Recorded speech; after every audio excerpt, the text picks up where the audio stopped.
Second to last speaker.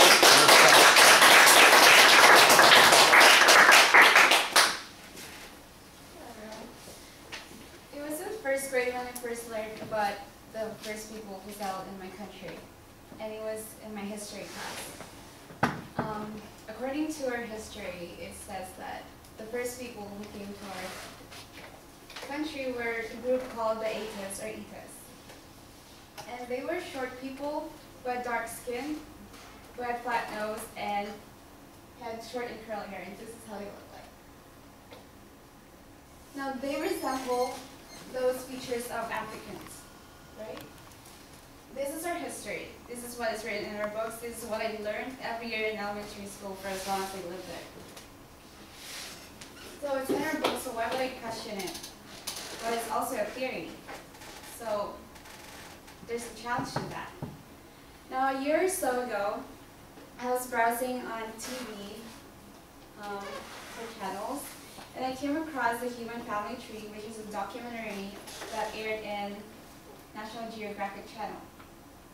And I was curious, so I watched it, and I was hoping that I could find some justification to how Atis came to the Philippines. So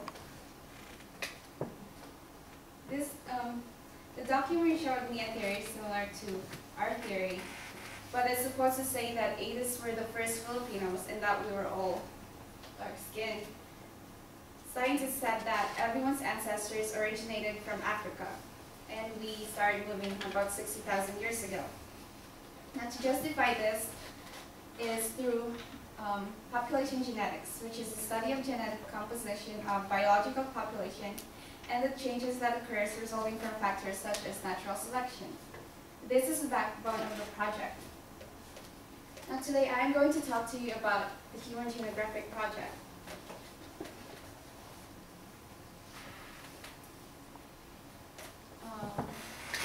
And I'm also going to talk about the processes. I'm going to talk to you about the evidences, the proofs, and also about the criticisms about the project. So what is the Human Genographic Project? The Human Genographic Project is a multi-year project that hopes to give better understanding where we all came from and how we are all tied together. It started in April 2005, and it aims to map migration patterns by collecting and analyzing data samples. It is led by Dr. Spencer Walls, who as a child he had a great fascination of history, and that led him to go to the University of Texas at the age of 16. He got his PhD at Harvard and his postdoctoral at Stanford.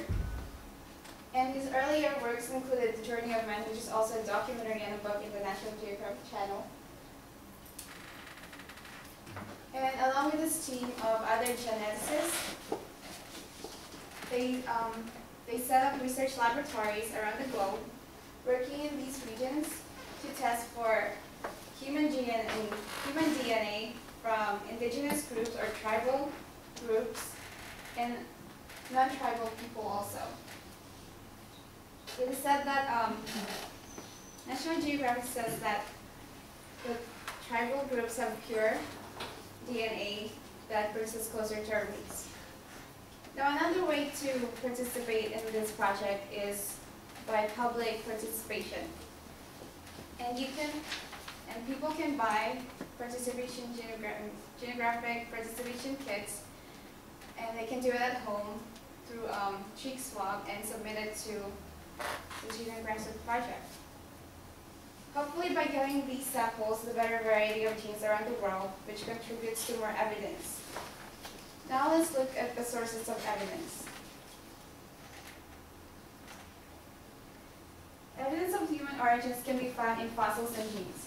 Firstly, fossils records fixes human origins in Africa. An issue of the Smithsonian magazine states that studies of genetic variation among living humans and fossils suggest that our species emerged in Africa 200,000 years ago.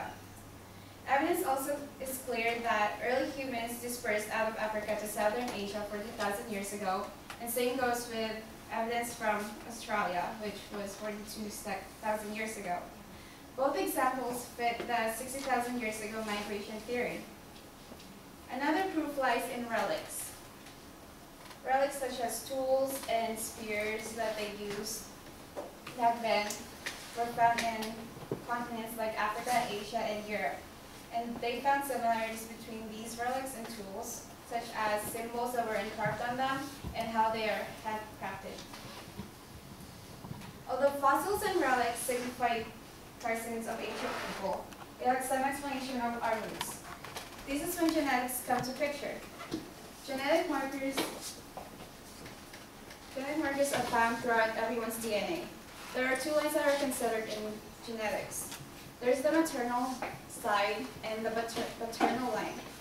The maternal uses mitochondrial DNA that are passed down from mothers to offsprings. The July 2008 issue of Smithsonian Magazine tells that mitochondrial DNA has relatively high mutation rate, and mutations are carried along to subsequent generations.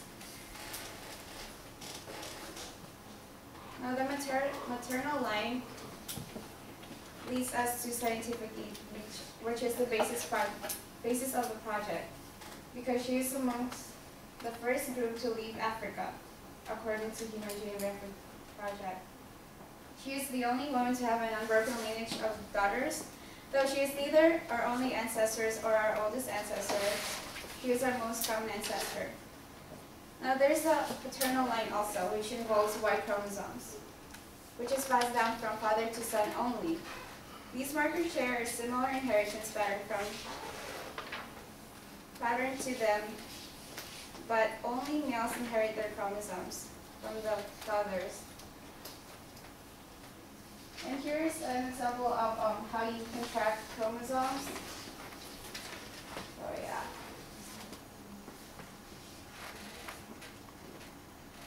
Although the Genographic Project has become popular, there are still some skeptics. There's still people who question the project and how their methods work, such as the indigenous people, like the Native Americans.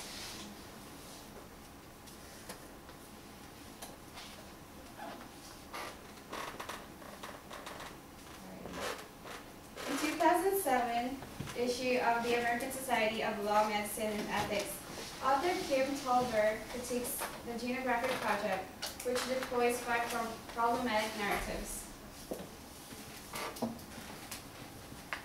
She says that while statements are kind of sketchy, Wells states that we are all Africans, and Tolber implies that what is stated is the other way around. Instead of celebrating differences, Genographic is promoting hierarchy. Another statement is that genetic science can end racism. Wells claims that racism is scientifically incorrect because it is supposedly incompatible with genetic evidence of connectedness. Now Tolber says that by comparing it to a failed, Tolber says otherwise by comparing it to a failed attempt with similar project. Thirdly, indigenous people are vanishing, according to Wells. Some indigenous people, like Native Americans, resisted in participating, for it made them feel like they're in isolation. Tolber adds in sarcastic tone that the project must archive the world's human genetic diversity before indigenous people mix with others. And fourth, Wells states that we are all related.